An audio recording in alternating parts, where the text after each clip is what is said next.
women's rights activist. He brings a conservative point of view to black issues. His mission: to provide a forum for honest discussions about social issues without the liberal lapdogs shutting down the discussion. Broadcasting from the American Truth Project studios in beautiful Brooklyn Park, Minnesota. This is Conservative Nation with your host, Jermain Botsio. Hello, ladies and gentlemen. Welcome back. Welcome back to another edition of Conservative Nation with me, your gracious host, Jermain Botsio. And on today's show, you guys know what the deal is. It is Tuesday. Double Barrel J Tuesdays. And I got the one, the only mind of Jamal with his beautiful Let's Go Brandon FJB shirt. How are you doing, sir? What's going on, Jermain? What's going on, my man? Oh, yeah. Everything going real nice right now. Let me tell you something. We have a lot of news that is hitting everywhere. And, let me tell you, news so much I can't even report on it. Too much. Here in Minneapolis, crime is up, brother. Crime is up. You can't get around it. At least the cops are not defunded. How about you, sir? Well, as we all know what happened, and I'm going to try to pronounce it like they said, Waukesha, Wisconsin. Thank you, Jermain. Waukesha, Wisconsin. So somebody gonna recorrect? Yeah, I call it. Apparently it's supposed to Waukesha, but I call it Waukesha because it sounds like a ghetto black chick, just like Kenosha. You don't Kenosha sound like a ghetto black chick? Hey, Kenosha, come over here. I think I know a Kenosha. But hearing what happened at the Christmas parade, watching the media duck and dodge about whom the person is, knowing he is a black supremacist, and hearing people lie and say there's no such thing as black supremacy. You are a liar. There is black from supremacy, the depths of hell, and we're witnessing. And the reason why black supremacy is once again on the rise, which is violent, which is destructive to this nation, is because, like they did in the 60s, people tried to, brush it over and whatever. But now this crap is back. And this man done ran over people. If you go to his social media page, the same thing they do with the white person. Like I said, we'll get into that later. Absolutely. We definitely will. Ladies and gentlemen, make sure you share. Share it to your mama. Share it to your broke cousin. Share it to that girl that you hate. Share it to that boy that told you were too fat. Absolutely. Share away. Please, oh, please. All right? J.A. Bonneville says, Waukesha. You got it, man. It's Waukesha. I like saying Waukesha to piss folks off. I'm telling you, if you look at it, look like Waukesha. There's a black ghetto woman out there right now called Waukesha. As a matter of fact, I think there's a rap song out there called what is it, Waukesha or Waukesha? Something. I think it's Waukesha. Man, sorry, it's too early for the jokes. Ladies and gentlemen, hit that like button. Make sure you share. Help us out. As you guys know, we are hit by the technocrats. They hate us. They don't like us at all. They don't like me. They don't like you. They don't like Jamal. And you know why? It's because of what we speak about, right? We're not NPCs. We're real people. We're real authentic. Absolutely.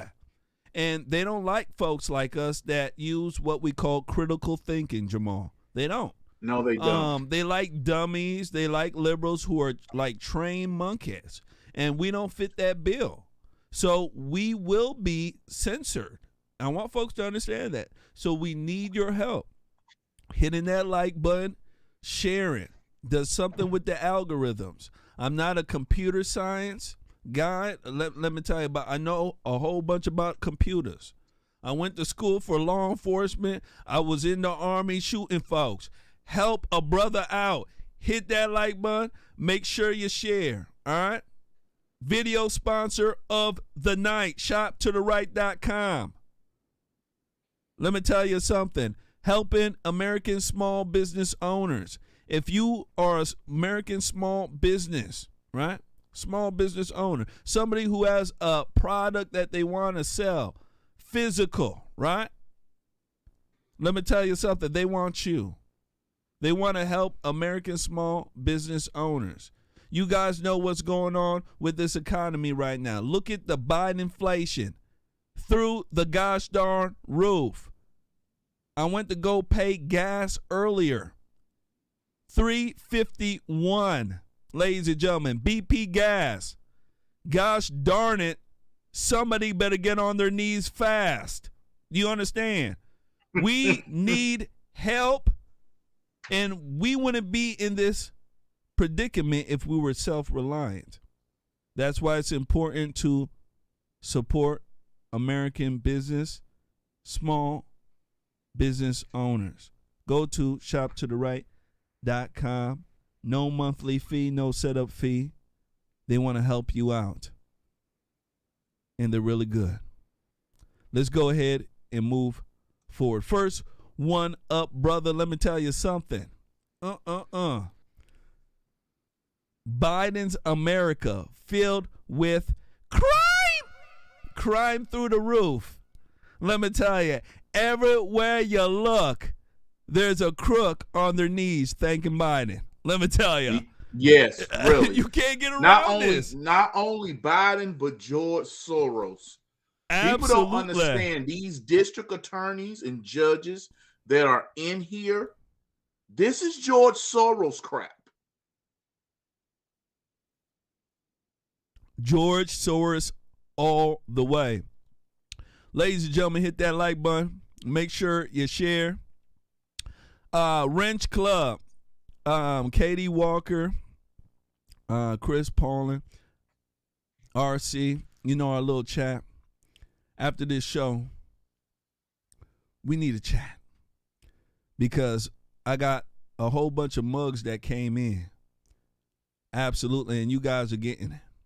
Absolutely. Absolutely. Mugs like this one that I'm drinking right now. Be like Kyle. Let me tell you, it's real nice. Be like Kyle. Let me tell you. Real nice. And I got some other ones. And you guys, let me tell you, definitely deserve it. So hang out after the show. You guys know who you are. Wrench Club members, you're in the chat. I don't know if John Lennon's part of that. John Lennon should be part of that chat too. So without further ado, gosh darn, let's get rocking. I want to speak about crime going on in San Francisco right now, the Bay Area. It seems like that area right now has been a big target for organizations, I would say national crime syndicates that hit a lot of these high-end stores.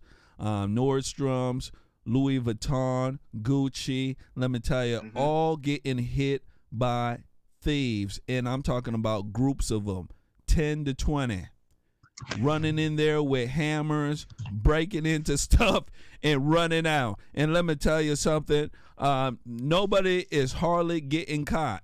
I mean, they probably caught 2 or 3 people. That's it. And they're very honest about it. I want to go ahead and run this when it come back, Jamal. I want to get your take on it. What is causing this upsurge in crime? Now, there's a lot of folks out there who are saying that the lax laws are doing it. A lot of people are saying, like the liberals, hey, people are hungry.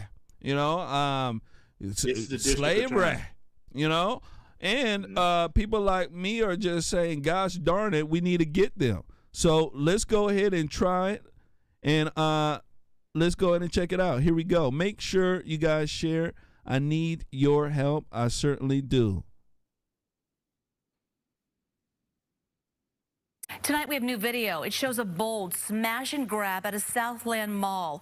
This is the third straight day a large mob of robbers have gone after retailers in the Bay Area. KPIX5's Da Lynn is live outside Southland Mall with the very latest for us. Da. Yeah, Julia, that robbery caused mass chaos here at Southland Mall earlier this afternoon. Many stores actually went into lockdown, stores pulling down their front metal gate to close down early, workers and customers running into the back of the store to seek safety. Robbers used hammers to smash glass cases and ran off with jewelry. You can hear workers inside Sam's Jewelers screaming in fear. It was like a whole bunch of glass just shattering. Witnesses say this was the tail end of a much bigger scene. I would say at least 30 to 40 from what I saw, but then after the main group of kids rushed out, we saw about maybe 15 to 20 scattering Going after back, that. yeah. Going back. And then some even came back in. These two women work near Sam's Jewelers. They and other mall workers say some kids ran into other stores and took off with shoes and clothes. We saw all the other stores closing up really quickly. We saw everyone else panicking. Of course, we started panicking too. So I grabbed my girls. We ran to the back, barricaded ourselves in. You can hear other store workers telling customers to move to safety. Hayward police say multiple 911 calls came in at around 5:25 p.m., just before closing time. Most stores close at 6 o'clock. Police say the robbers mainly targeted Sam's Jewelers. Aside from collecting evidence inside the store, police parked in front of Macy's and secured mall entrances. I'm a little shaken up, but I'm just glad to go home. It was really scary. It was. You have people that have no consideration, no morals, no understanding for people's safety or lives or anything. So you feel kind of helpless. Like, it's really disturbing. Police could not immediately say how much jewelry was taken, and it's unclear if this robbery is connected to the Louis Vuitton case in San Francisco on Friday or the Nordstrom robbery in Walnut Creek on Saturday. Thieves also hit multiple marijuana dispensaries in Oakland overnight. Okay. It is organized crime that is occurring. People have referred to it as You're looting. moving It's choppy. not looting. This is criminal But you activity that is organized, targeted hits, like at the dispensary here in my district. Organized crime. Okay, Da, so any arrests in this recent robbery, and how about was anyone hurt? How many minutes? Yeah, we're not aware of any arrests here in Hayward. Hayward police did say no injuries reported, but as you can imagine, the workers inside Sam's Jewelers, they were pretty shaken up. Oh, absolutely. Terrifying. All right, Da, thank you. And just in the last 72 hours, there have been at least 4 reports of major retail theft across the Bay Area, starting on Friday in San Francisco's Union Square. Last night, a group of thieves ransacked the Walnut Creek Nordstrom. Tonight, a heavy police presence to prevent a repeat heist. And one security expert worries this could become a new normal for in-person shopping. What point do we finally say, you can't come into Macy's unless you've been cleared, and what that's going to mean, I don't know. But certainly these department stores are having a big challenge now. Walnut Creek police arrested 3 suspects. Investigators say they are reviewing surveillance footage, hoping it will lead to more arrests. On to the South Bay now. San Jose police say crooks targeted at least one store at Santana Row this afternoon. Earlier in the day, we spotted security guards stationed all around the upscale outdoor mall. One business in Santana Row told KPIX5 they're actually posting pictures of shoplifters to deter thefts. Shoplifters to deter theft. Brother, my goodness gracious. My goodness gracious. This look like it's an organized crime that's going on here. Hitting up all these department stores. It's like free reign right now. It looked like Christmas came early for the crooks. What you think? Well, this is what happened in Oakland, California, San Francisco. All those woke people, they elected a district attorney. A district attorney said she or he will no longer because I forget if it's a man or a woman, but I know this. They said they will not prosecute people for shoplifting under $900. I think it was under $1,000. Under $1,000. Yeah. So Why? Because she said it's people that's hungry. No, it is not.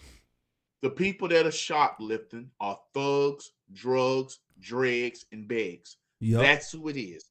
It is people that need to be locked up and thrown away. And what is going on in California, people better take attention, because when you hear these district attorneys start talking about equity, which we're going to see the results of equity in the criminal justice system, we do not need equity. Equity is wrong. You need equality, which is what we have. What you're seeing with this smash and grab, Jermain, it's running businesses out of California. It's running them out.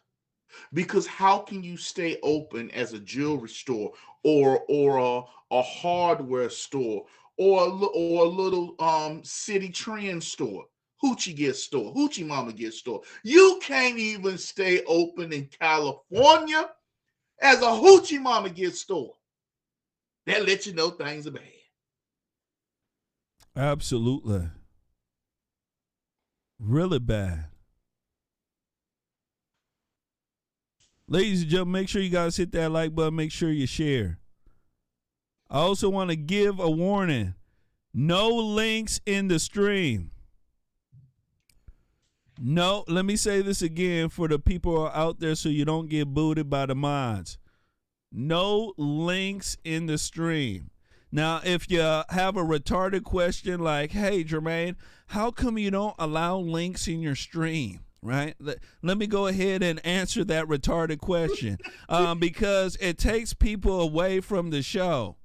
Yeah, I'm very nice. I like to, make folks understand me. I'm a real nice guy. Yeah, it takes people away from the show. I don't know what the heck you're putting down to begin with, it could be Q stuff. A lot of people are in the queue.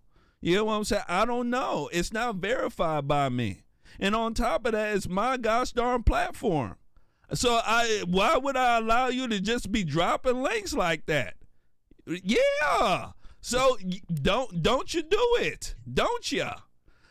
Brother, you're absolutely right when it comes to the thieves. All right, they're not hungry. These folks aren't hungry, Jamal. These folks are thirsty to make a buck. Yes. Of other people's hard-earned money. That's what they're trying to do, Jamal. You're absolutely correct when it comes to these department stores. How are they supposed to be open and maintain a profit and make sure that their investors are happy? They can't do that when people are running in there. And Jamal, I can predict it will get to a point where a lot of these department stores will go out like a lot of these other stores, which is they're all turning digital. You get what I'm saying? All these stores now are doing this digital crap where you can go home, you'll hop on your computer, right? You'll throw on your what is it called? Your webcam, right? And then you can literally try on the clothes on the webcam. Like they got some sort of software. It's kind of crazy. But a lot of these stores are, it's kind of crazy. You know how Snapchat got filters and stuff like that? Well, I didn't. See, I don't have Snapchat. Oh, yeah. Well, I don't have Snapchat too, but my daughter does. And they have these filters that you can put on. Some have glasses. You can put on a hat, right? You turn on the camera and it'll show a hat on top of your head. Well, these department stores are starting to do that with their clothing. So you can just turn on your camera and it will show the piece of clothing on the part of the body where it's supposed to be on. It's absolutely crazy, Jamal. And what I'm saying here is that why would these department stores maintain a physical store where people can come in and steal from them than just do a digital one like a lot of these other folks are doing, where they don't have to maintain any real employees like that. They just got some warehouse where it just ship it off. You get what I'm saying? Last words on this here, sir. You know what, Jermaine? This goes to show you the degeneracy that people are accepting out here. These people are stealing. They're shoplifting. That's exactly what they're doing. There's just no other way to put it. They're stealing, they're shoplifting. And for the prosecutor not to prosecute, there should be laws. And I keep saying this, Republicans continually drop the ball. Yep. If Republicans get power, there should be a law where people can charge a district attorney with failure to do the carry out their duties and carry out the oath of their duties they sworn to. As a prosecutor, you're supposed to lock people up. You do not supposed to do a sweep and change like that. And when you see it's backfiring, you don't stop it, because this is what liberal Democrats want. They want to keep a certain population in America, black folk, always saying, woe is me, we got problems, it ain't us, can't Lord Jesus can't help us. And they go out there, they steal, they rob, they do this stuff. And it keeps them voting and keeps them oppressed. Yep. Because let's say it's a black woman, she wants to open up her own business, Jermaine, a clothing store. What are they going to do? They're going to smash and grab and they're going to put her out of business. Yep. This has to stop, and it has to stop now. Yeah, absolutely correct. And it's the same type of thing. Remember when BLM said that they cared about black folks, right? And when it came down to black folks, they robbed from black folks. They broke into black-owned businesses. So none of this stuff has to do with race or any of this. We are witnessing, ladies and gentlemen, people taking advantage of the lax laws. They're taking advantage of the politicians being dumb as, as a doorknob. These politicians are dumb, and they're also taking advantage of Biden's, America right now, which is lawless America. That's why you have to make sure you be like Kyle. You got to make sure. All right, Jermaine, let me ask you a question. Yes, sir. Do you really think it's stupidity, or do you really think they're planning this out? Because I noticed all these liberal cities that have George Soros-backed district attorneys, one of the first things they do is try to end bails. They try to do cashless bails. Yep. So is it really stupidity, or is it just downright evil? I think it's downright evil, and I think that the people that go along with it, they're also stupid as well, because liberals, something that I tell a lot of folks about liberals believe that they're smart, but they're really not.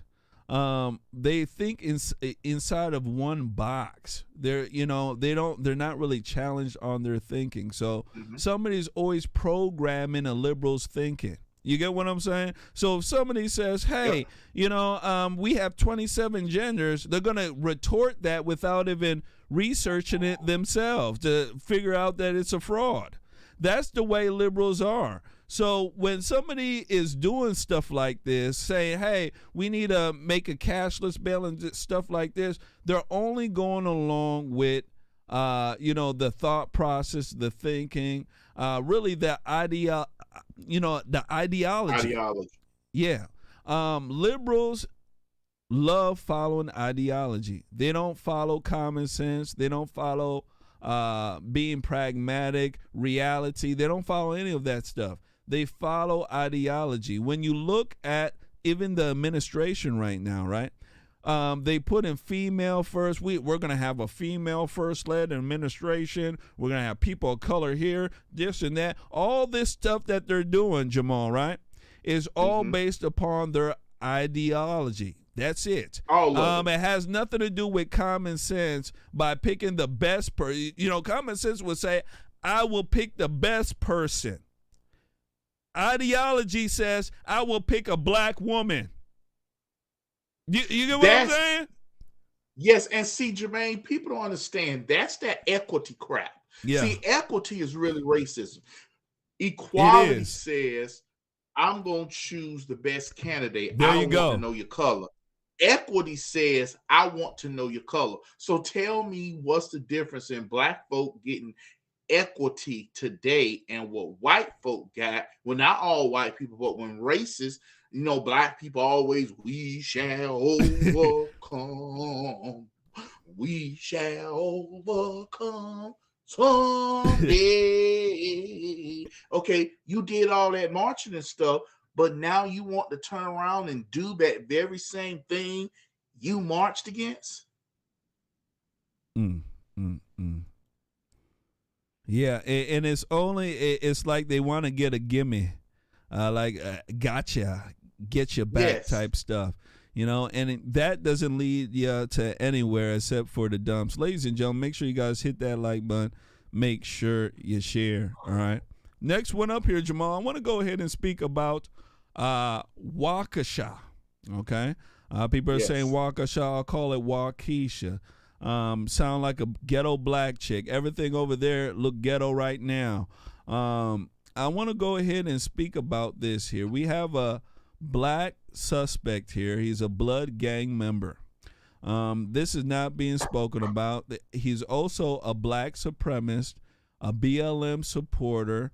We're also getting some supports that he had, some reports that he has some ties to the Black Panthers in that area. I'm not too sure about that, but I know for sure he's a BLM supporter, and he also a black supremacist. He probably is, but I want to go ahead and show you guys this video here. This video has been put out as viral, and it shows him rapping, okay? As you know, Jamal, every Negro you look at, you can find raps, tap dance, and eat chicken. You just can't get around it. I mean, you just can't. And this guy here is proving my point here. Scriggles in his hair, rapping, tap dancing, and doing the most. I want to go ahead and run this one and come back. I want to get your take on this here. Here we go. Make sure you guys share. Got a low worth about a half a ticket. Non-swipe Da Vinci got him looking at me different. I can't be feeling when I kiss him, kidnap you and miss it, I hit him, I was in the slums, any weather, I was still trapping, sliding on the bus. They putting cameras on the lights, playing like you stupid dog. You know what I do to you. Hit me from a cell, told me get the cake. I'm weighing up them bowls, hella coke around the digi. Playing with them bloods, they gon' pop you like a skip.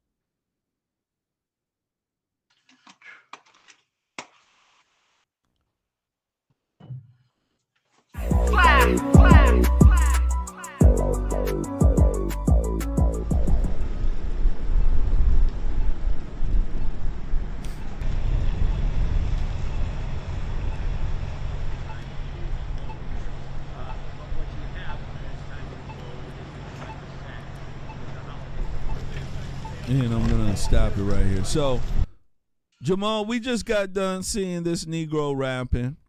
He's doing a YouTube rap video. He's talking about selling cocaine next to his digital scale. He's throwing up the actual blood sign, the B's, for people right there, right? He's ragging it. He got his red rag on top of his head. His friend got a red rag. They're also showing guns in here. And the infamous red Ford Escape is in the background as well. That's Jamal, the one. Let's go ahead and speak about this first video here, all right? I have two more that we're going to speak about here in succession. I want to speak about, first of all, the attitude that you're seeing here. How does this rap music, how does this black culture rap into, all rap into this, crime here? Because as you can see here, these folks are exhibiting the culture that leads them to hate white people, to hate America, and to go down this BLM road. What do you think? What this goes to show is the degeneracy that's in our community. I've said this a long time ago, Jermain, I've said this, the black community, 80% is deaf, dumb, and blind and ignorant. 20% is not. And that 20%, people say, well, you always say 20%. looking at the way the black community handles themselves. Name me all the rap videos you see out, they all look like what we just saw. All of them gangbangers, all of them showing guns. This guy got a Mac 11 behind him. How many people in Chicago, in Wisconsin, in Chicago, around the area, have been shot and killed? How many times we gonna keep hearing black folk crying, boo hoo hoo, crying and complaining? Oh, look what happened! That white cop shot that poor black man. No, that white cop shot a man who was armed. This is why people, when they come and approach black folk, they think they got gang banging hoodlums. People get mad. The black community get mad at people accepting the image we put out willingly. There you go. We put an image out for the world to see us as, and this is what, and people get mad in our community when people say, okay, that's what you niggas about. And that's what we're going to believe. Now, like I said, 20%, just 20% are out here saying, you know what? This is not right. This is self-destructive. We need to get out of this crap, but they aren't heard because the degeneracy in the black community get excuses. You got your fourth baby out of wedlock, cause of racism. What? You're behind on your light bill, cause of slavery. The excuses they give to justify the degeneracy now in our community is what is going on and destroying it. Just look at the music. Look at the music video.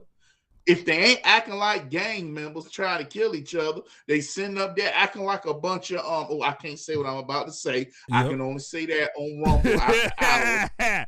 Acting like a bunch of little Nas X in prison. Absolutely. And the thing is, I want folks to understand the violent culture that you're hearing here.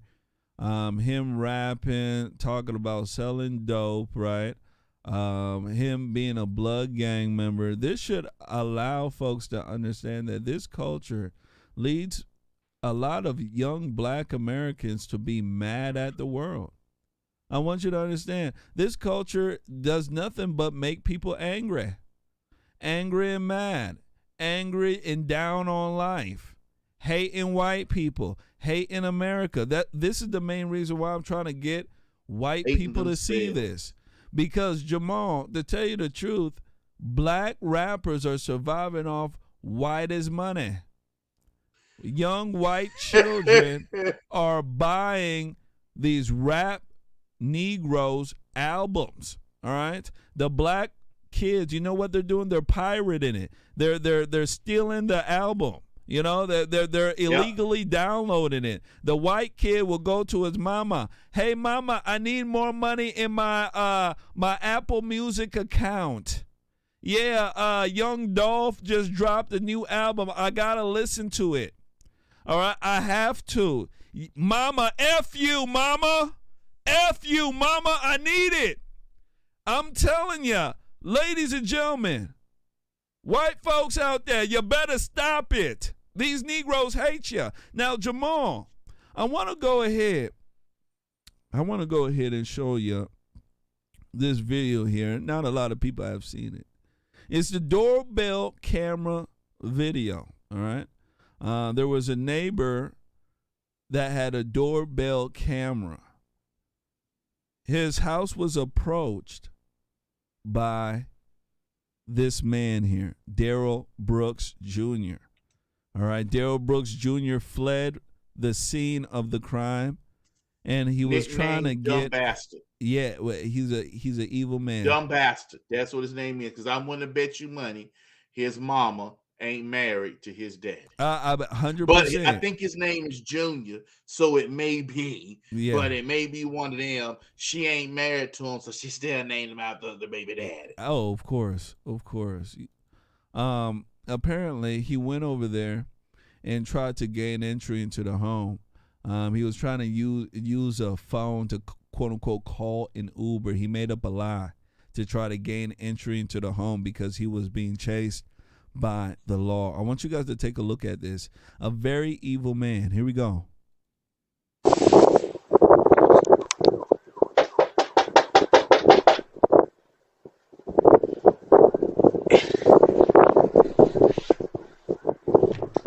Hey, I called an Uber and I'm supposed to be waiting for it over here, but I don't know when it's coming. Can you call it for me, please? I'm homeless. I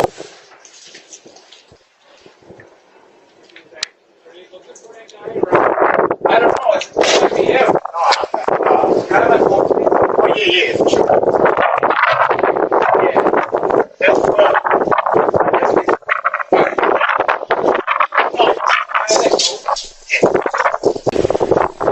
My ID.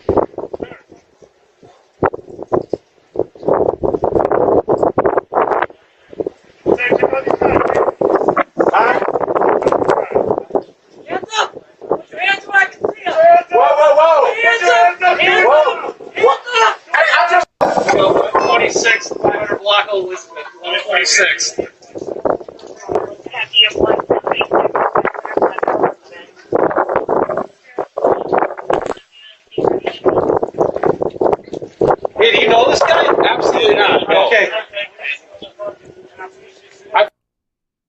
There you go. So thanks for watching. The Negro went and lied, Jamal. Lied and tried to play it off as if like he don't know what's going on. You see how evil he is? What do you think about the video you just got done seeing? The man is beyond evil. Dumb bastard. That's his new name. Daryl Brooks, because y'all know how Facebook is. Yeah. Sometimes, Jermain, I keep forgetting I'm not on Rumble because Rumble done spoiled me because I really get to act like I really want to act online. But I have to do that at the after party. So if you see people in the comment section referring to it as the after party, they talking about what we do on Rumble. You know what, Jermain? We have watched the news today and nobody wanted to talk about his racist post he did on Facebook, Twitter, Instagram. This man is a stone cold black racist, a black supremacist. This is what he is. And I'm going to say this right now before you come in, Jermain. If anybody tells you black people can't be supremacists, tell them they are fools. Supremacy has nothing to do with color or whether or not you can inflict your will on others. You are a black supremacist. You believe that you are more special, more qualified than others. You expect and you will hold others back. When you get jobs you don't supposed to get because of a quota, you have held someone back. Yep.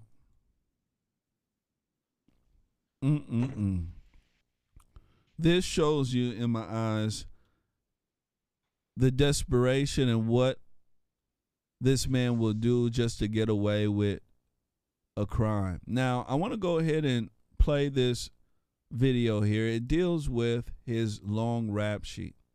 And we'll wrap this Waukesha case up here. I want you guys to share. Help a brother out. Help us out here. We need your help. Here we go. And what the police chief there, Chief Thompson, tried to do was really separate fact from fiction, saying we know there's been a lot of speculation out there. So it came down to a couple things he wanted to stress. There was no evidence of terror here. He did not, despite some reports that you may have seen on social media, know anyone involved in the parade, that he was involved in some sort of domestic disturbance. And before police could even arrive, he had broken through the barricades. He has been identified as 39-year-old Daryl E. Brooks of Milwaukee. Brian Polson is in the newsroom. Brian, since last night when you first learned who this was, you have been investigating. Tell us everything we know about this suspect. Well, and I want to be clear, there's been a lot of speculation on social media, which doesn't seem to hesitate to put a fact out whether or not it's verifiable. Everything I'm about to tell you comes from court records that have been verified. The big question we're all wondering, how in the world could someone barrel through a holiday parade full of children and families? But another question that is likely to haunt those families going forward is, why was 39-year-old Darrell Brooks Jr. out of jail in the first place? This is not the first time Brooks has been accused of running someone over with his SUV. It's not even the first time this month. Brooks has a long and a violent criminal record that includes everything from drugs and guns to strangulation and battery. He's fathered children with at least 3 different women, a fact that will become relevant in just a moment. In 2011, he tried to flee from Milwaukee police, and an officer wrote in his report that he felt Brooks was trying to run him over with his car. This is 10 years ago. The officer jumped into the car, wrestled the wheel away from Brooks, who then ran away on foot and was arrested. He was charged with a misdemeanor. But it's what happened in just the past 2 years that already has the Milwaukee County DA calling for changes in the county's pretrial release system. It was July of 2020, 4 months into the pandemic, when Brooks allegedly got into an argument with his nephew, and he fired a gun at him. This is at a house on North 19th Street. It's a gun Brooks shouldn't have even had because he's a felon. He was arrested for that incident, charged with multiple felonies, ordered not to have contact with his nephew, his mother, who lives and owns the house, and others. Bail was set at $10,000. But 7 months later, in February of this year, a judge reduced that bail to just $500. A man named Isaiah Davis, who we were not able to get a hold of on deadline today, posted bail. Brooks was released at that time. This is again in February of this year. He was placed on what's known as intensive pretrial supervision through Justice Point. But because of the pandemic, even level 5 intensive supervision requires no in-person contact, just phone appointments. One of the conditions of his release was that he commit no new crimes. Earlier this month, November 2nd, Brooks arrested again, this time for allegedly beating a woman with whom he shares a child. But get this, police say he also used his car to run the woman over, leaving her face bloody and tire tracks on her pants leg. The car he's accused of using to do it? A 2010 maroon Ford Escape. The same vehicle, police say, was used in the parade massacre on Sunday. On November 10th, this is just a couple of weeks ago, Justice Point issued a violation notice to the court because of that new crime. Remember, he wasn't supposed to commit any crimes while he was out. But the very day after that violation report was issued, Veterans Day, again, this is 11 days ago now, Brooks posted $500 cash bail. Who paid for it? His mother, Dawn Woods, even though he's under a court order to have no contact with her. After that $500 bail was posted, court records in Waukesha show Brooks ended up in the Waukesha County Jail for a hearing on unpaid child support. During that hearing, this is last Tuesday, the state of Wisconsin asked a judge to throw him in jail even longer for being tens of thousands of dollars behind on paying child support to yet another mother with whom he shares a child.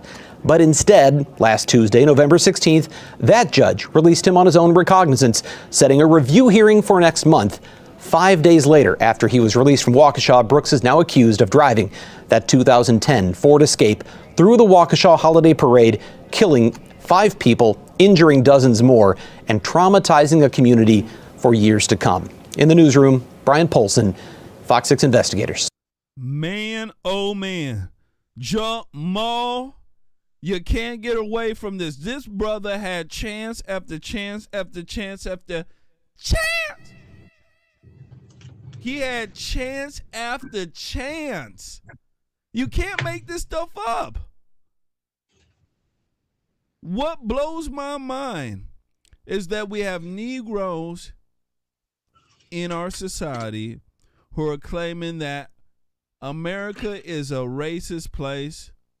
The justice system is so racist. Now, Jamal, simple question here. You know, I know I'm black, right? I look at me. I'm real black. I almost match my gosh darn shirt. That's how black I am. You know what I'm saying? I'm black, Jamal. Yeah. I don't make. Ladies and gentlemen, I'm black. But Jamal, all I want to know, my goodness gracious, with chance after chance, with all these chances he's getting, how can America's justice system be righteous? I'm just saying. He got a chance. Oh my God. Oh my God, he get out the car, the oil light come on, 2 quarts left.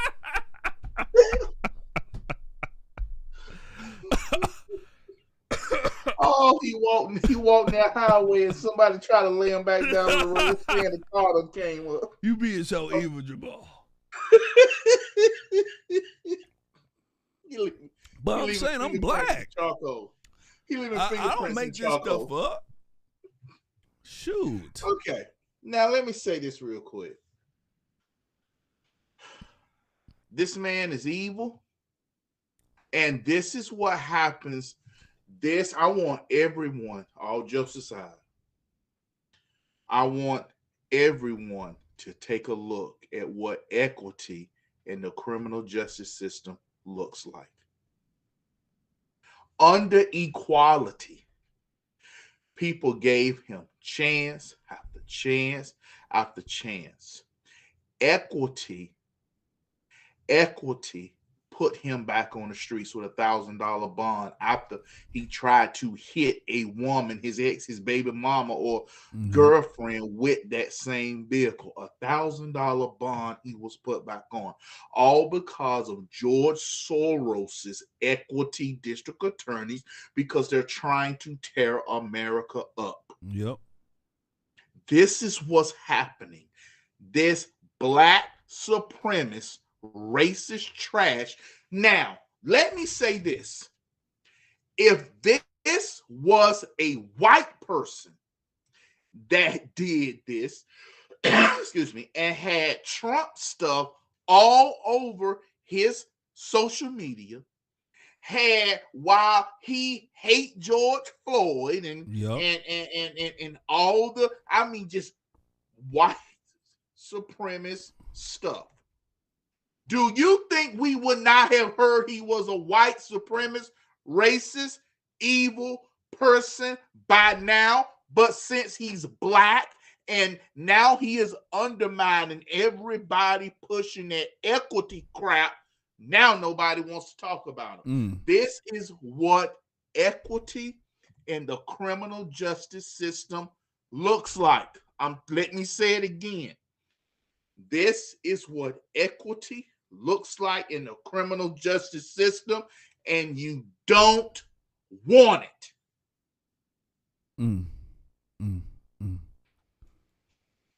Yesterday, I was speaking about what we call activism in the criminal justice system. We have a lot of activist judges out there, especially the one that put them on ROR, right? Return on your own recognizance. He's an idiot to do something like that. We call those activist judges.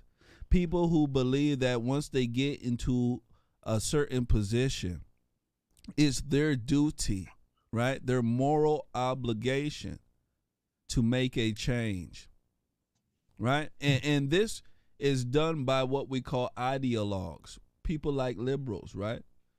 Yes. Because a conservative person, a person who is, how can I say, reasonable, wouldn't make these type of decisions. You can only make these type of decisions when you're doing it based upon your ideology. And you know what I'm talking about, Jamal, right? Because if you use common sense, you would say, no, why would I let out a repeat offender? Like, that doesn't make any sense. Why would I do that? But if you're an ideologue, right, and all you're doing is thinking through ideology, you're going to do it because it's based upon your ideology. Yes, you know, us as Democrats, you know, we believe in altruism and we believe that everybody needs a chance. And, you know, based upon, you know, what we say upon history, you know, blacks haven't had a chance here. So we're going to definitely let them out. I don't care what they have been doing. They have been hurt in the past. This is an ideology that they have. It's not rooted in reality. It's not rooted, ladies and gentlemen, in truth. It's rooted in their thinking and their emotion. Last words here, sir. Yes, that's right. We must let them out, but don't let the niggas over here. You ain't lying. You ain't lying about that. Make sure we tell them and let them know that there's a credit check to get over here.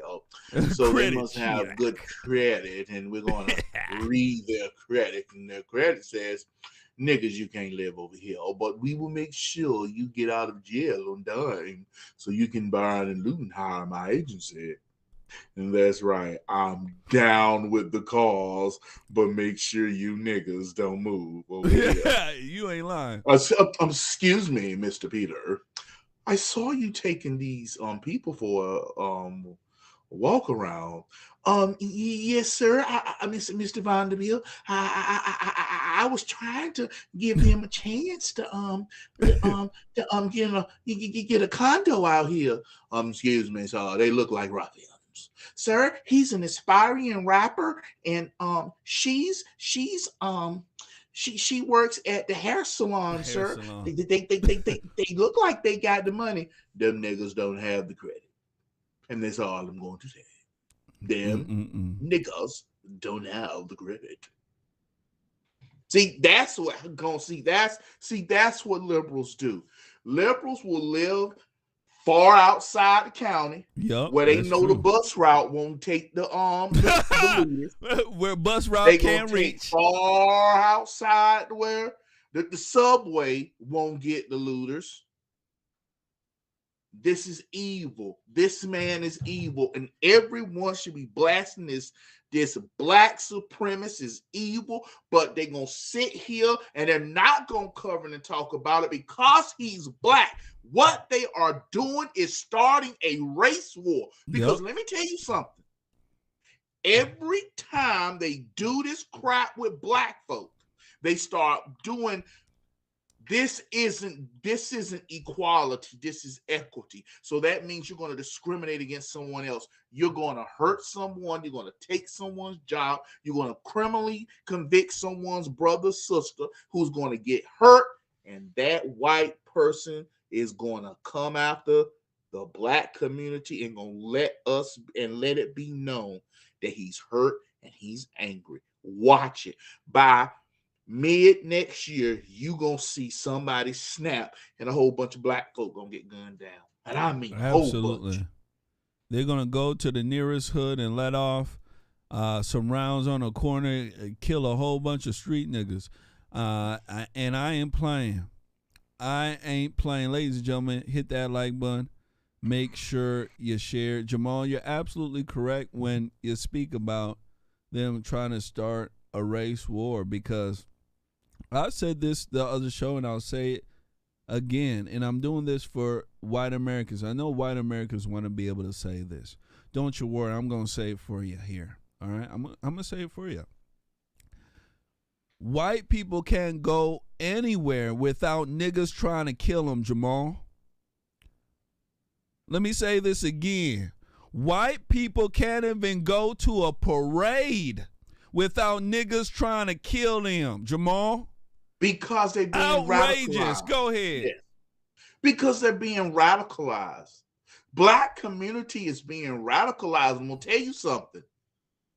Kyle Rittenhouse, the reason why they're terrified of Kyle Rittenhouse, the reason why they're so angry at Kyle Rittenhouse's verdict, because Kyle Rittenhouse shows you a young white male who telling these Negroes and these Negro allies, I don't have to accept what you're doing. And most importantly, I won't, and I will stop it. That's why they're terrified of Kyle Rittenhouse. Absolutely. Ladies and gentlemen, make sure you guys hit that like button. Make sure you share. I want to go ahead and give a shout out to my girl, Teresa Capone, took our $10 challenge. Shout out to you. Donate to our cash out.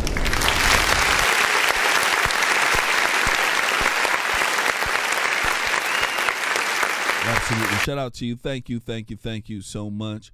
As you guys know, the donations help the show, help us be able to stream, put out the content you guys love and deserve. Shout out to Teresa Capone.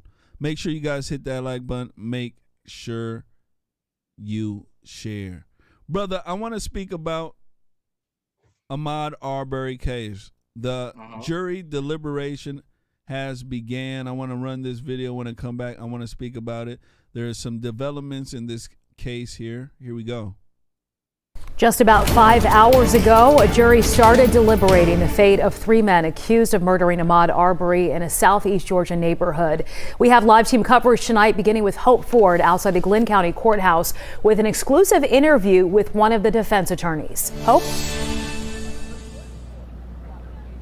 Yeah, so the jury began deliberating at 11:53 this morning. They have the evidence, the indictment, all the instructions, as well as 27 charges they need to work through in order to, before they reach their conclusion. We were actually told that the jury did deliberate through lunch. And we did catch up with Travis McMichael's attorney right after the jury began deliberating. The case is in the jury's hands, and now we will see what they feel is justice. How do you guys think you guys have done so far with your clients? Well, we feel we've done the best that we can. We feel like the jury has given us the opportunity to explain ourselves.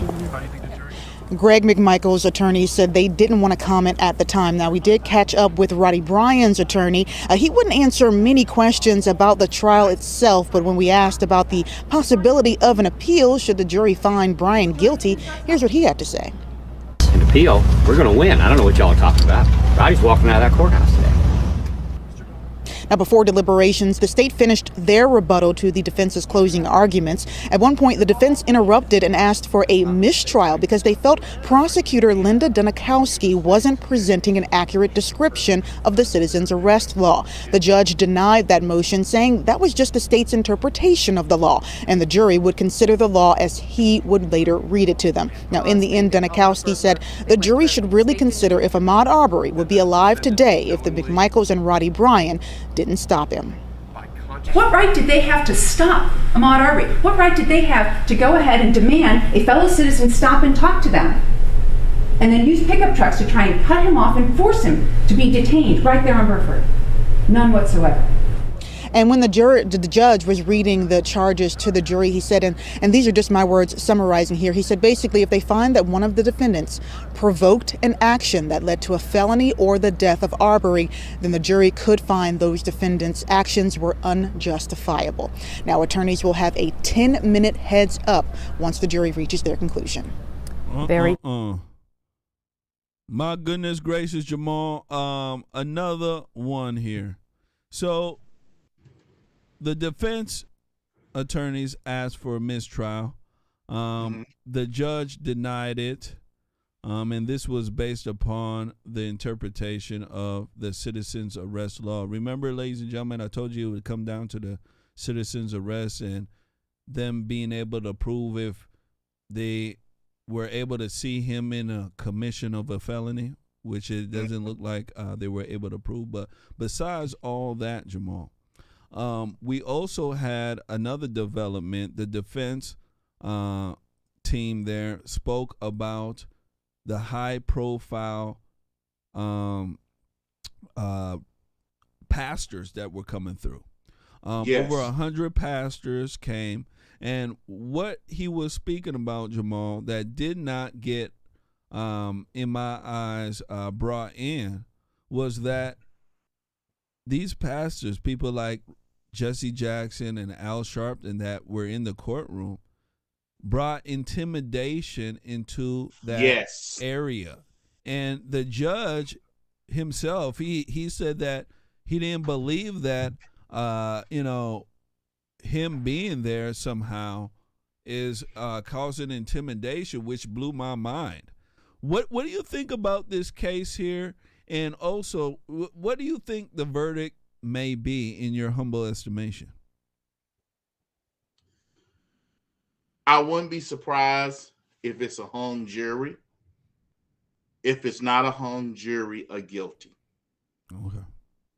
Even though I have said from day one, they were executing citizens' arrests. Yeah, that's what they were doing. Ahmaud Arbery grabbed the business end of a shotgun. You don't grab the business end of a shotgun to try to take it from someone.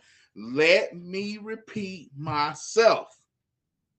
You don't grab the business end of a shotgun Probably the worst unless thing you can plan on meeting what comes out of the business. That's what happened with Kyle Rittenhouse. Now, they were following him. He said he was scared, blah, blah, blah. Well, they have him on video when a police officer stopped him, how confrontational he got. Yep. See, now I'm going to do what black folk was doing with Kyle Rittenhouse. See, why don't they let that come in? Why don't they let that come in? Okay, now we're going to talk about it since you're talking about not letting it come in. You ain't lying. So do I believe there may be a hung jury? Yes. Because what they have successfully able to do is intimidate juries. The Rittenhouse jury was not intimidated. Georgia, it may intimidate some, but excuse me, I say it's going to be a hung jury. If it's not a hung jury, they're going to come back with guilty because these jury people need to tell the truth. They see what's going on, they hear what's going on, and they don't want their city to burn. I will hope it will be a not guilty, but instinct, hung jury, if it's not hung, especially if it comes back tomorrow, guilty. You know, I'm with you. I think, you know, I was saying that I believe it would be a guilty verdict. And one of the main reasons why is because Travis McMichael, he admitted something that just like that other guy in the Kyle Rittenhouse case did, which was he wasn't a threat. He said that, you know, Ahmaud Arbery wasn't a threat, and he was just running when he saw him. Once he admitted that, that was like the turning point in the whole case there, because then, you know, everything he said at that point was basically, you know, a perpetrator move, and that's the way the prosecutor was trying to point that out. And even from a lot of legal analysts, they're all saying that, you know, it was just a bad day for the defense. Now, one thing I want to say here, I don't know if he got a good and fair trial. And the reason why I said that is because of the judge. The judge wouldn't allow certain things, and he didn't take into consideration the pastors. Over 100 came, Jamal. We're not talking about one or two, right? And the lawyer even pointed that out. If it was just one or two, Jamal, okay, that would be a different story. But Jamal, we're talking about 100, okay, and we're not talking about regular. We're talking about, you know, folks like you know, Al Sharp, yeah, and they come there, they do the rally, they even did a march, Jamal. So when they bring all this here, how can a judge, you know, sit there with a straight face and say, you know what, this doesn't have any impact on the jury or the trial? It's like, where have you been living at? Last words here before we move on. You know, I believe that Derek Chauvin should have been found not guilty. Absolutely. Hands down, Derek Chauvin should have been found not guilty. And what these people are gaining is intimidation. And what they are gaining is people allowing them to intimidate juries and nothing be done. Look at, once again, look at Derek Chauvin. Derek Chauvin, in a majority, these areas, high density, not guilty. Because why? They didn't even try to look at evidence. They did not want that city to burn. And now come look at Kenosha. Jury says, no, we don't care. You're not doing it. Now, here come Georgia. Georgia, my sweet old beautiful Georgia. You have these people that's going to sit there, sit them down, and just stare at the jury. Just stare at the jury. No. Yes, that's jury intimidation. If they don't get a mistrial, I don't see no way them getting off not guilty. I see really soon as they do the hung jury, you'll see them pick up some, and walk out. But if it's not a hung jury, Jermain, guilty. You ain't lying about that. I want to go ahead and give a shout out to RC. Shout out to RC. RC donated, took our $5 challenge. Shout out to RC.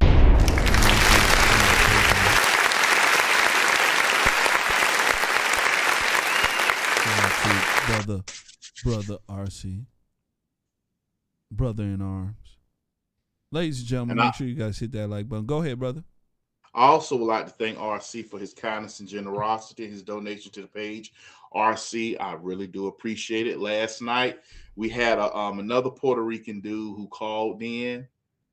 And, man, everybody was like, man, we hope RC call in. But he didn't. But thank you, RC. Thanks for your kindness. Shout out to RC. Next one. Ladies and gentlemen, there's a whole bunch of people for this one here. People want this topic, Jamal. We're going to be speaking about Kyle Rittenhouse. Oh, yeah. Oh, yeah. Kyle Rittenhouse had an interview yesterday. Let me tell you something. 3.6 million views, Jamal. Gosh darn it.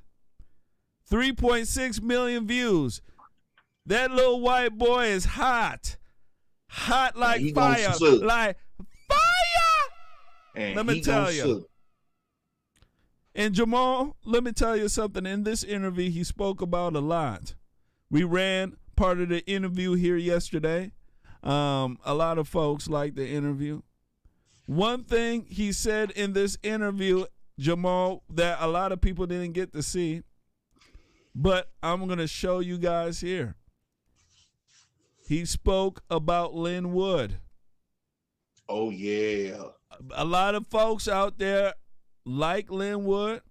Me, if you've been watching this program, you know what I think about Lynn Wood. I told you that I thought he was a crackpot. Remember that I told you. I was very upfront about it. I thought that he was cuckoo for Cocoa Puffs. Remember that, ladies and gentlemen, when he was putting out verifiably fake stuff out, like the Vatican, the Pope being arrested. Remember that, ladies and gentlemen? Don't repeat, Jermain. Don't repeat it. I even went to the man's page and showed everybody. I was mad that he was doing stuff like this, Jamal. And then on top of this, we had reports, and we ran it on our show. It had Marjorie Taylor Greene and Lynn Wood. He had a argument with Marjorie Taylor Greene, called her a fake conservative, said that she was working with the deep state because Marjorie Taylor Greene called her out for stealing money from Kyle Rittenhouse and the Stop the Steal rallies. So that was a big deal that was going on. And now, come to find out, Kyle Rittenhouse is saying the same thing. That he stole money and he didn't abide by his wishes. I want to go ahead and run this. When it come back, I want to speak about this here, ladies and gentlemen, because in my eyes, this is a serious case here. And we also do have Mr. Lynn Wood's retort to it. So I want folks to understand we have all sides of it. All right, so I know there's some fools out there who say, you're only playing Kyle Rittenhouse, Jermain. I know, right? Yeah, we got both sides to it, so you'll hear both of them. Here we go. Make sure you guys share, hit that like button. Thank you, Mother Dixie. Thank you, Mother Dixie, for your kindness and generosity. Love you, Mother Dixie. Mwah, mwah, mwah, mwah. Mother Dixie. Here we go. Make sure you share.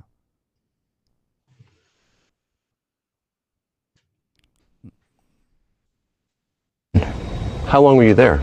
I was in jail for 87 days, and this follows in with Lynn Wood, who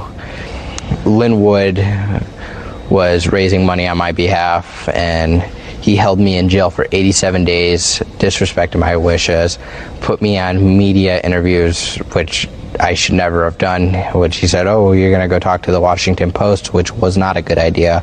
Along with John Pierce, they said I was safer in jail instead of at home with my family. And then after I'm bailed. Your lawyer said that? My lawyer said that. John Pierce and Lynn Wood. 87 days is a long time to be in jail. It was very long. I lost a lot of weight in there. I since then gained it back. I know the feeling. Yeah. But 87 days of not being with my family, for defending myself and being taken advantage to, being used for a cause by John Pierce and Lynn Wood, trying to trying to raise money so they can take it for their own benefit, not trying to set me free. So you think they could have raised the money for bail faster, but they didn't? I believe sometime in September 5th, I want to say, they had over $1 million. Let's go, Brandon. Ladies and gentlemen, you just got done hearing this. You just got done hearing this. Kyle Rittenhouse has confirmed it. He says that Lynn Wood kept him in jail for 87 days, was raising money on his behalf. I want folks to understand this. Didn't abide by his wishes. Told him to do interviews that he shouldn't have been doing that could probably jeopardize his future and his freedom. Right? There's a lot of people who hit me up when this came out and they say, Jermain, I think he's deep state, right? A lot of people hit me up and say, hey, Jermain, I think he's deep state. You know, he was a liberal, Jermain. He was a Democrat. And I said, I don't know if he's deep state or not, but I know he's cuckoo for Cocoa Puffs. I know that. I know that he ain't the real deal. I can tell you that. I knew he wasn't the real deal when he was throwing out some nonsense out there. Verifiably fake stuff. Like, who does this? And the thing that blows my mind is he has accumulated what we call a cult-like following. You say stuff about Lynn Wood, some folks want to cut your throat. Jamal, what do you think about this here? We just got done hearing Kyle Rittenhouse. He says that he has been kept in jail for 87 days because of Lynn Wood. Lynn Wood could have raised the money faster, got him out. He didn't abide by his wishes. And also, he had him do interviews that he shouldn't have been doing that could have jeopardized his freedom. What do you think? Lynn Wood, without getting your channel binged. Hold on. Be soft, Jamal. Be soft. I'm just going to say this. He is the reason Warnock is in the Senate. Absolutely. Right now. Man, you stole it from me. He is the reason. You remember what he said? Uh-huh. Yeah. Now, President Trump being upset is one thing. But Lynn Wood said some things on the stage that disenfranchised particular sect in, Georgia. Now, if what Kyle Rittenhouse is saying is true, he has exposed Lynn Wood as a fraud. Yep. Someone who took money. Now, there are some George Chambliss, thank you for saying that. Matter of fact, if you go to Mind of Jamal, you will see, because I just pinned George Chambliss' comment on Mind of Jamal on Facebook. George, if what he is saying is true, some people tried to use Kyle Rittenhouse as a stepping stone instead of fighting for this boy's life. Yup. They tried to use him as a, we're taking on the libs. Yep. That was for what was on trial was communism, looting, yep, and a right to self-defense. Absolutely. And what is shocking to me, Jamal, is that they ran to the boy like some vultures. You get what I'm saying? Because Jamal, why would Kyle Rittenhouse even make this stuff up? I mean, he's the victim there. You get what I'm saying? He didn't solicit these guys. Those guys came to him, Jamal, said that they would help him. And then come to find out they're doing this to him. To the point where they had to fire Linwood and this other guy, Jamal. They fired him early off. So that lets you know that there was a problem there. So it really ticks me off that they were trying to use this young boy to gain more money.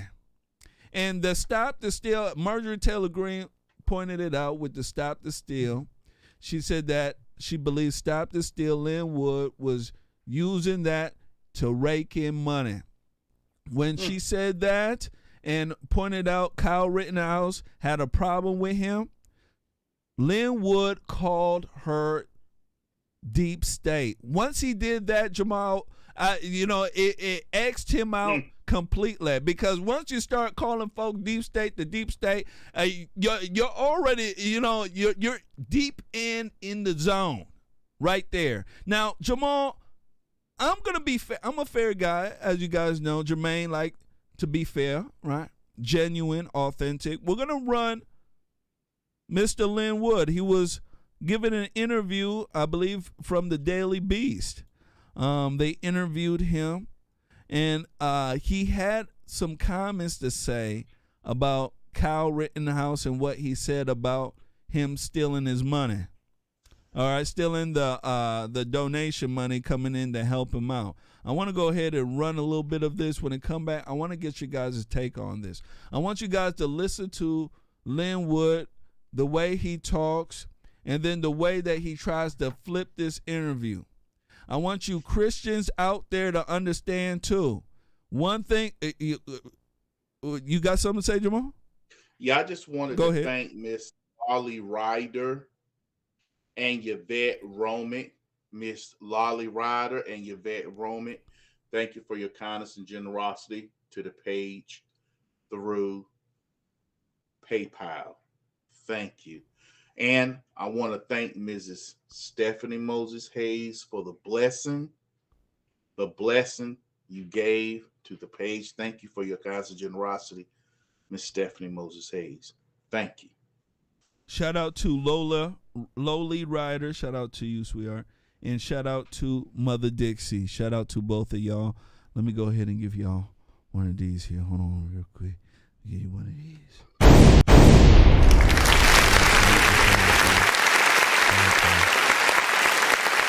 So I'm going to play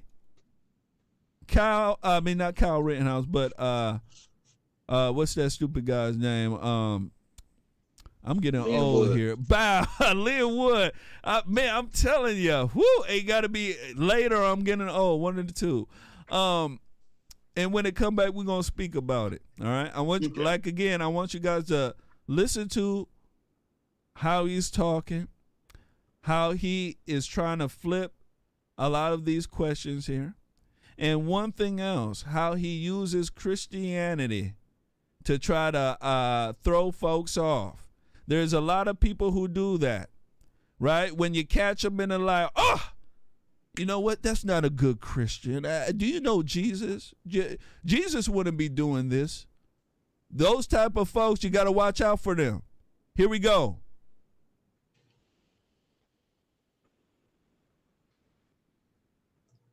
You don't have COVID, do you? I do not have COVID. No, just was eating a burrito. Well, don't choke on your burrito. Sorry? Don't choke on your burrito. Is that what you said you were eating? Yeah, I was eating a burrito for dinner. So tonight, on Tucker Carlson, Rittenhouse, Kyle, kind of ripped into both you and Pierce and said that you know, specifically talking about you and Pierce, had taken advantage of him. Do you have any comment about that? I don't know what he's saying we did to take advantage of him. I helped him. Fight Back helped him.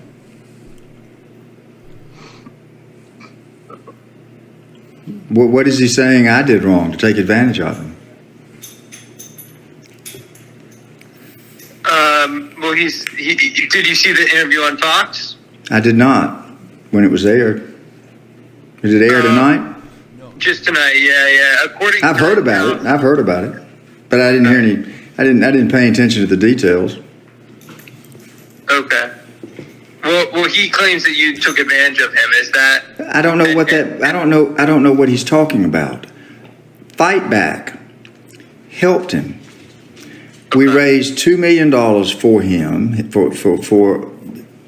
we put $2 million attributed to Kyle's efforts for our foundation. We spent $2.7 million. We had a videotape done that I think helped his defense lawyers a lot. We paid hundreds of thousands of dollars in attorney's fees and expenses, investigators' expenses. And we raised the money for his bail, and the foundation put $600,000 of its general funds into his bail because his criminal lawyers told us he needed to get out because they didn't feel like he was safe in Kenosha. The criminal lawyers thought he was safer in juvenile in Illinois. I did not represent Kyle as a criminal lawyer. I'm not a criminal lawyer. His mother asked me to handle defamation matters for him after the criminal case. I agreed to do that. But then let me finish. John Pierce called at the end of November after we made his bail and said that they no longer wanted us to raise money with his name. We said, okay, we didn't. They said that Wendy Rittenhouse wanted John to represent him in the defamation cases. I said, fine. I withdrew with a letter. I hadn't heard anything about my doing anything wrong until now all of a sudden. I don't understand. Do you? Do you know about David? Do you know about David Hancock? So you do you know about that? Answer my question. Do you know anything about David Hancock? Yeah. So that's the gentleman that you claim hacked your computer. I didn't claim anything. Do your homework. He's an admitted disgraced Navy SEAL who had his trident pulled. He's been sued for fraud in connection with the Free Kyle USA Milo Fund charity. I didn't sue him. Somebody else did. So when you call me up to ask me about something, you don't define what I've allegedly done wrong. And then when I ask you to listen, when I ask you about David Hancock, you don't know anything. Are you a reporter or are you a propagandist? Okay. Which one are you? Hey, which one are you? Which one? What do you have to say to the fact that Rittenhouse says that you raise money so they can take it for their own benefit? That's not true. Somebody has fed Kyle misinformation for whatever reason. Let me say this. Fight Back helped him. All the donors tried to help him. The foundation did help him. The decisions he made, even about the interview, one interview he gave to the Washington Post, those decisions were finalized by his criminal lawyers. I'm not a criminal lawyer. Do you understand that? His criminal lawyer at the time was John Pierce and Mark Richards. If they didn't want him to do an interview, I couldn't tell him to do it. I talked to Kyle one time when he was in jail. That's the only time I ever talked to him. The call was made. I was able to speak to him for like 2 or 3 minutes. He thanked me for what Fight Back was doing. He told me that he was reading his Bible. He told me that he thought and knew that God was with him that night. I told him to keep reading his Bible, that I believed God would take care of him. That was the only, wait a minute, now listen, get this right for your story. That was the end of the conversation. He said, I love you. I said, I love you too, Kyle. That's the only time I ever talked to the boy. Now, you can go out and get David Hancock to say whatever he wants to. David Hancock is a documented liar and a disgraced former Navy SEAL. And he's got some deep state agenda at work in your deep state Mockingbird media. You don't fool me, young man. Now, you get your story right, because I've recorded this, and I'm going to put it out on social media so that people know your role in the deep state. Is that fair? I understand, Mr. Wood. I don't think you do understand. You're messing with someone that tells the truth. And your newspaper, or whatever it's called, The Beast, tells lies. There's been an agenda from the Daily Beast, The Beast, for a long time against me. I know what you're doing. The people that read your articles know what you're doing. You're not fooling anybody. Those are my puppy dogs. That's Allie. She has a great instinct. Maybe she... So I'm sorry for the barking. I'm a dog person myself. Okay, well, what type of dogs are they? All right. Well, I got they're rescue dogs. Oh, wow. They're a little bit of everything. They make great guard dogs, and they love me. I'm going to stop it right here. So, ladies and gentlemen, you guys get what the drift is here. So, it looked like, Jamal, the man is just playing right here.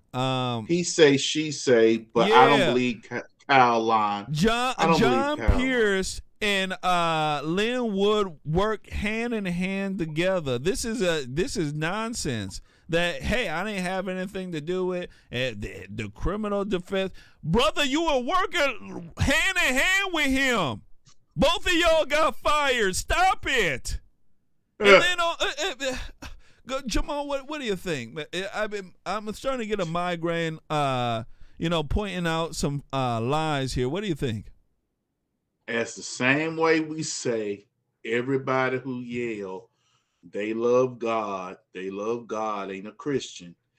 Everybody who yell, they love Kyle, conservative, are really conservative. Glenn Linwood, from how it's described, took advantage of a severe situation, made money to open his bank account. Because here's the thing. When people donate money to, let's say, like, for this page, let's just talk about when people donate us. People donate money to us so we can what? Pay for internet, get extra props. If we need a new microphone, that's what people give us money for donations, and we are very grateful. Nobody, if they found out we were taking their money, going to the strip club, making it rain, Jermain making it rain, Jamal making it rain, or OnlyFans page, woo, big booties, people will be like, we're not giving you $1. Absolutely. Now, people think when they're donating, they're actually donating to that person. If people would have found out it went to expenses of all sorts of nonsense. Yeah, a bunch of stuff that, hey, Kyle ain't getting this money, people wouldn't donate, because when people donate, they want the money to go to Kyle. Yep. They wanted the money to go to Kyle, not the lawyer fee, not lawyer fees and lawyer lunches. They wanted Kyle to be taken care of. Yep. His mother to be taken care of. Point blank, period. The money wasn't for the attorneys to sit there and play games. And that's exactly what it sounds like they were doing. Kyle had an issue with them, and they got fired. So Lynn Wood is not even telling the truth about a lot of the stuff that happened. Why would, if everything was all gravy, why would you get fired? They fired you because of that issue. and he's not being honest about it. It's not like he was there for the whole trial. He got fired early on, Jamal. Yes. Early, that lets you know that they caught you doing some nonsense they didn't like and got rid of your ass. Just like John Pierce. So when he's sitting here saying, I don't know why Kyle's saying this. This is my first time hearing this. You know, all I got is thank yous. That's a gosh darn lie. Yeah. It's a lie straight out of hell. He knew that Kyle had a problem with him. Even Marjorie Taylor Greene pointed this out because we spoke about it on this show before this interview came out. And this was weeks before the interview came out. So it lets you know, ladies and gentlemen, the man is a fraud. He's running a lie and he's pulling a finesse game. Let's go ahead and move forward. Make sure you guys hit that like button. Make sure you share. Now, Rittenhouse, I'm not even going to say that. The folks that Rittenhouse shot, all right, the criminal scumbags, their family member speaks out on the verdict. I want you guys to take a look at this. Here we go. Anthony Huber was one of the men Rittenhouse shot and killed during those protests last year. We want to bring in his great aunt, Susan Hughes. Susan, good morning to you. We want to extend our condolences to you this morning. You have had some hours to process the verdict. What message do you think the jury is sending with this verdict? I think they made their best efforts. I think the fact that it took 4 days perhaps gives us some encouragement that at least it was a difficult decision to reach. One irony of this whole thing is that the verdict came down on Anthony's mother's birthday. That's a particularly hard blow. Susan, the defense said that Rittenhouse had a right to self-defense. You said that your nephew had a right to his own life, that he was intervening to protect other lives, an argument that the jury rejected. How do you want Americans to remember your nephew this morning?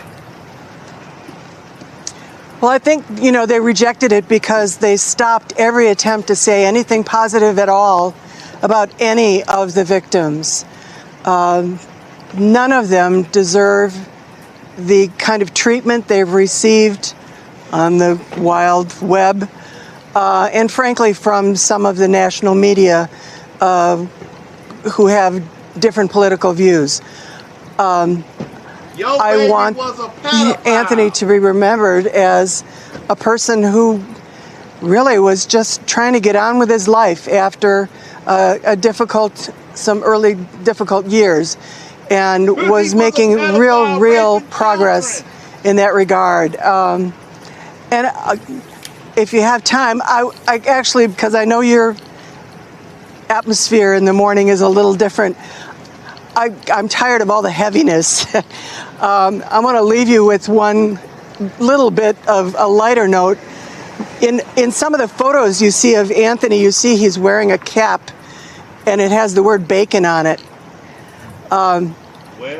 When his grandmother was very ill, we had a very strange, Anthony had a marvelous sense of humor, very, very funny guy, and an interesting take on life.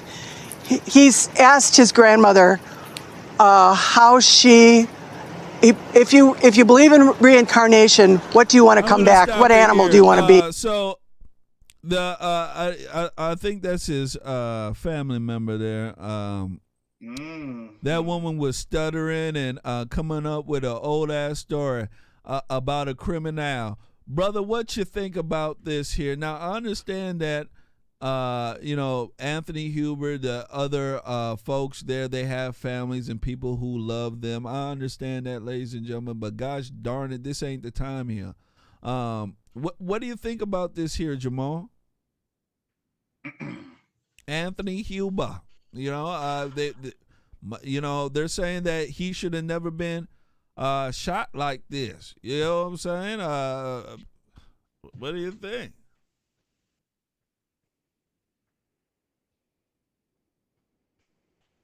I'm glad he did, and I hope he burns in hell. That's exactly how I feel about it. That's why I've been trying to find that video right now, Jermain. Because I downloaded that clip. I'm glad they did, and I hope they burn in hell. Absolutely. I played that clip so many times Friday night. I'm glad they did, and I hope they burn in hell. Hell! Bunch of pedophiles. Who I don't care about her pedophile nephew, grandson, whatever. Grandson, whatever. He raped 5 little boys. Great aunt, apparently. Years. I'm glad he did, and I hope it burn in hell. Don't you answer that question, Carly. How do you feel? I'm glad he did. Jamal, don't you answer that question, Jamal. Jamal, don't you answer that question. I'm glad Rittenhouse dead, and I hope he burns in hell. Yeah. You can't get around that. You just can't. Got no pen of sex for got no feelings for no pedophile. Yeah, the way they have this guy here, they're treating him like a victim. And they got the grade up there. They know that the women will bring the emotion, and they're trying to pull some sort of narrative out of here. It's not working. It's not working at all. At all. Ladies and gentlemen, make sure you guys hit that like button. Make sure you share. Absolutely. I want to go ahead here, and I want to give 2 folks a shout-out. Lauren Parsons, shout out to you, says a little something to make it rain. Shout out to you. Took our challenge. And Nancy O'Neill, beautiful Nancy O'Neill, shout out to you.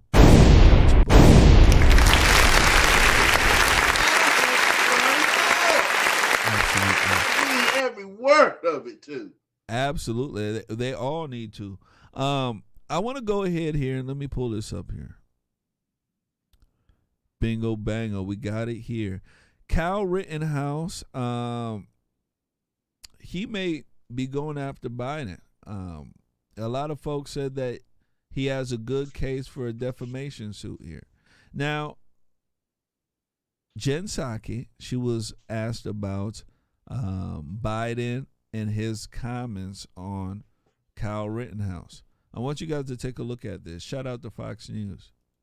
Another topic. Would the president ever apologize to the acquitted Kenosha shooter Kyle Rittenhouse for suggesting online and on TV that he is a white supremacist? Well, let's be clear what we're talking about here. This is about a campaign video released last year that used President Trump's own words during a debate as he refused to condemn white supremacists and militia groups. And President Trump, as we know from history, and as many of you covered, didn't just refuse to condemn militia groups on the debate stage, he actively encouraged them throughout his presidency. So, what we've seen are the tragic consequences of that. When people think it's okay to take the law into their own hands instead of allowing law enforcement to do its job. And the president believes in condemning hatred, division, and violence. That's exactly what was done in that video. But if you're saying that it was just a campaign video, it wasn't. The president also gave an interview where he said this Rittenhouse was part of a militia coming out of Illinois.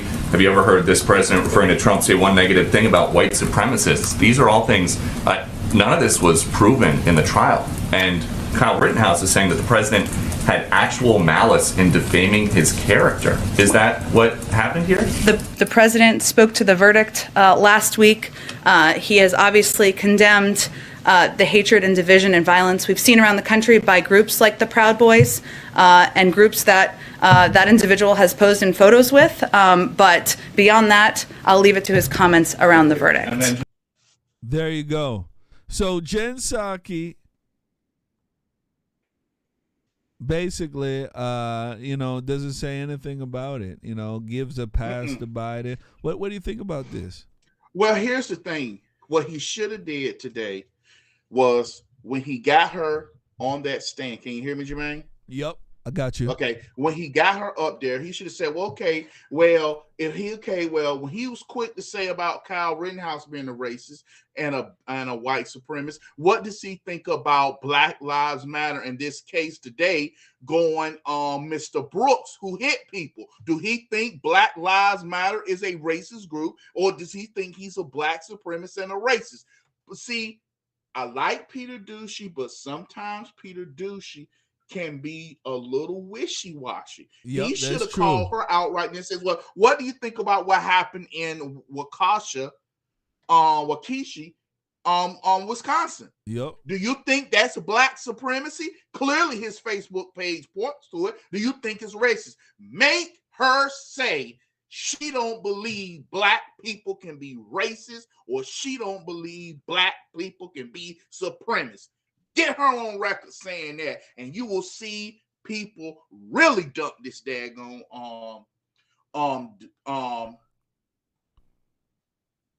administration down the toilet.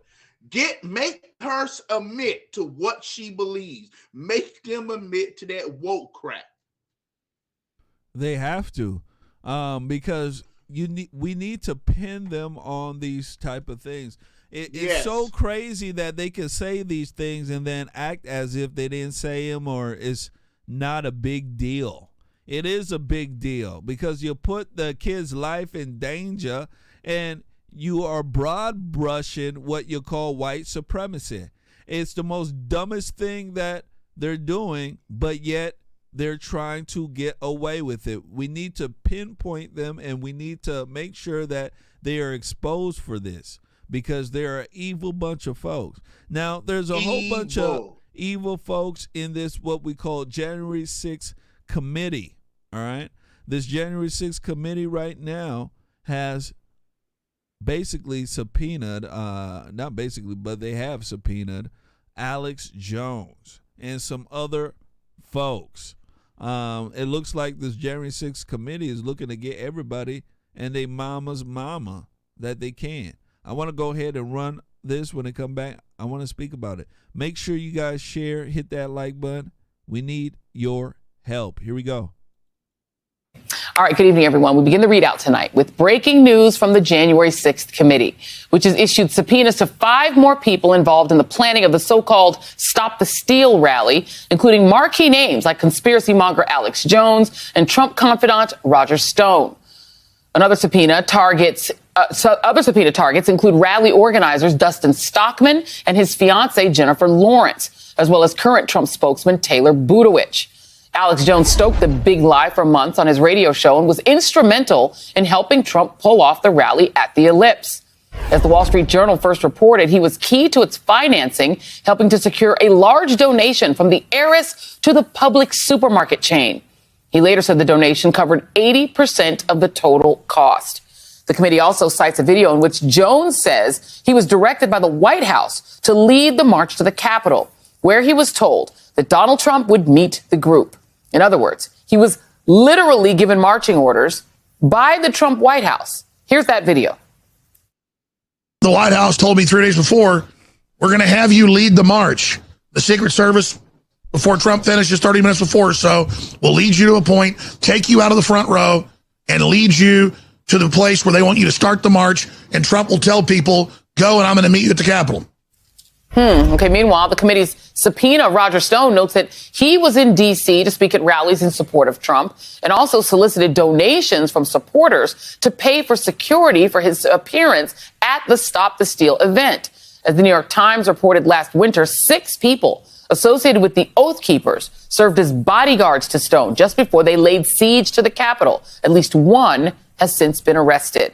In a statement, committee chair Benny Thompson said, "We need to know who organized, planned, paid for, and received funds related to those events, as well as what communications organizers had with officials in the White House and Congress. We believe the witnesses we subpoenaed today have relevant information, and we expect them to cooperate fully." Today's subpoena brings the total number of witnesses and entities under subpoena by the committee to 40. And it's a sign that the committee's work isn't slowing down anytime soon. With me now is Joyce Vance, a former U.S. attorney, and Kurt Bardella. I'm going to stop it right here. So, Jamal, when you take a look at this right here, 40 subpoena targets of the January 6th committee. Look at how many folks that they've subpoenaed. Through the roof. Even the Stop the Steal LLC. Look at I mean, you can't make this stuff up. These people are fishing, Jamal. And let me tell you something. They're fishing deep sea fishing. What do you think? And you know what? If I would go there, and I would annoy them so much, they would hate to see me there. Jamal, now you was at the rally. Yes, I will. Mm-hmm. Yep. I'd be like,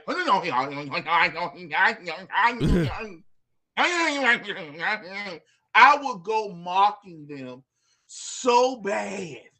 They're like, listen, answer our question. I would make them throw me out. Because remember, okay, I plead the fifth. Yep. I plead the fifth. I plead the fifth. Plead the fifth. Plead the fifth. You're just doing that to annoy us. Plead the fifth. Yep, plead the fifth. Yeah. Once you get up there and you keep doing that, plead the fifth. Then let people know you're doing it to annoy them. So they were like, well, Jamal was there. You know, he looked like he had something high. I'd be like, I plead the fifth. Right when she's saying the question, plead the fifth. Plead the fifth. And let them know I'm mocking them. See, Yep, here's the the thing, fifth. Republicans. This is the thing Republicans have to learn how to do. We have to do it better. We have to learn how to tell and mock them. Mock them. Make them look stupid. Make them feel stupid. Do whatever it does to mock them so they will know how stupid that they are. I plead the fifth. And they be like, you're not taking this serious. I plead the fifth. Bye. We hold you in contempt of Congress. I plead the fifth. Mr. Lane, I did tell him. I just said I plead the fifth. What this whole committee is nothing more than a Democrat out to get President Trump so he won't run Absolutely. in 2024. This is all about. And it ain't working because Joe Biden is just too horrible. See, who was it that talked about it? Either Bill Maher. Bill Maher even brought up that President Trump is beating Joe Biden in the polls right now. Badly. People would rather have President Trump. And because people see now, I'm talking, President Trump isn't just beating Joe Biden in the polls by 5-6 points. I'm talking 10 and 15. Yeah, walloping. It's no good now, but Republicans stay fighting, focusing on what Joe Biden doing. Keep critical race theory. We can get the Senate and we can get the House of Representatives. Absolutely. See, we just got to point out how crazy the Democrats are and stick to it. You know, we can't back down. The thing is that the soft socialists, the Republicans, they like to back down. They don't like to do what I call the easy work, which is to point out the dumb stuff that they're doing. That's all they have to do. And be honest about it. When it comes to race, gosh darn it, stop going along with them. Be honest about it. We need folks to be honest, Jamal. We do. So we need help. We certainly do. So we need Republicans to be strong. We need them to be honest, authentic, and to have balls to do the right thing. That's what we need them to do. Especially when you look at all these subpoenas coming down and stuff like this. Ladies and gentlemen, we need them to do the right thing. We certainly do. And they try to act like, they don't know what's going on. Don't be scared. God is with us. Jamal, my good friend, that is our show for tonight. I want to thank you so much for coming on in here, hanging out with us, giving us the good word. Any last words for our beautiful crowd here, sir? Yes, I would like to thank. give us your last words here, sir. I would like to thank Greg Rowan. Greg Rowan, thank you for your kindness and generosity. Thanks for your kindness. Last words. Number one, this bastard should not have gotten a bail at all. Why are they giving Darrell Brooks a chance to get out? Let's say some radical come pay his bail of $5 million. Why is he given a chance to get out? People out here bragging that this man has a bond of $5 million. Well, he ain't going nowhere. He shouldn't be having a bond. He should be locked down. He should not be in there because he can't afford the bond. He should be in there because he is a domestic, racist, hate crime terrorist. That's number one. Number two, I do apologize to everyone. Y'all, Jermain had to start late because I got in a little late. I had to take a shower. And when Jermain came live, because Jermain was already ready, I was in the shower. Literally, when Jermain, I was like, Jermain, I'm still in the shower. And he was like, all right, man, I'll call you back. So tonight won't Jermain's fault. I take full responsibility about Jermain being late tonight. That was my fault.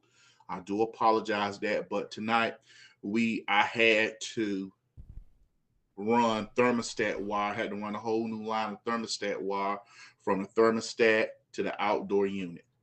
So that was a problem. Then a thermostat to the furnace. So anyone who knows about anything like that, you know that it's very difficult. So I do apologize. Shout out to you. No doubt. It was still a very, very beautiful show. I want to go ahead and give a shout out to Greg Roan as well. Shout out to Greg Roan. Shout out to you. Let me go ahead and give you one.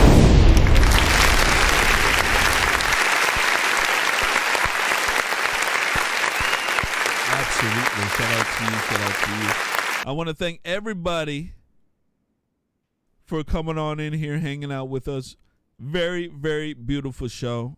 Absolutely. I want to thank everybody for hitting that like button, sharing, and also donating. As you guys know, it really does help us out, help us pay the bills here, and get us to, be able to produce the content you guys love and deserve every night. So I want to thank you guys all as well. I will be on tomorrow night, same time as usual, giving you guys a good word. So hopefully you guys will be there hanging out with us here. I'm pretty sure Jamal will be doing the same thing on his broadcast as well. We will be running a replay of the show tomorrow. Jamal, do you want me to include your page as well on the replay? Yeah, do it. What time will you do the replay? Probably around noon. Yeah, that'll be good because because what I have to do is, because I upload a video, I got to talk about this man getting a bond. He should not have a bond at all.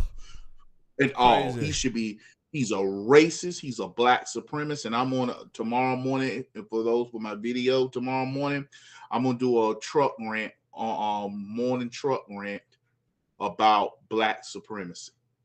Because it's real. And don't let nobody black tell you black people can't be black supremacists. If anybody tell you black people cannot be a supremacist, they are racist and they're stupid. It's not about power and money. It's about what you believe about your race when it comes to others. Absolutely. Absolutely. Ladies and gentlemen, that is our show for tonight. I want to thank everybody for coming on in here, hanging out with us. Once more, again, you guys take care. Have a very good night. For my Wrench Club members, I'm about to hit you up right after this here, and we shall talk a bit. All right? So you guys take care. Have a very good night, and I'll catch you guys here later with another edition of Conservative Nation. You guys take care. Love you. Goodbye. Good night, everybody.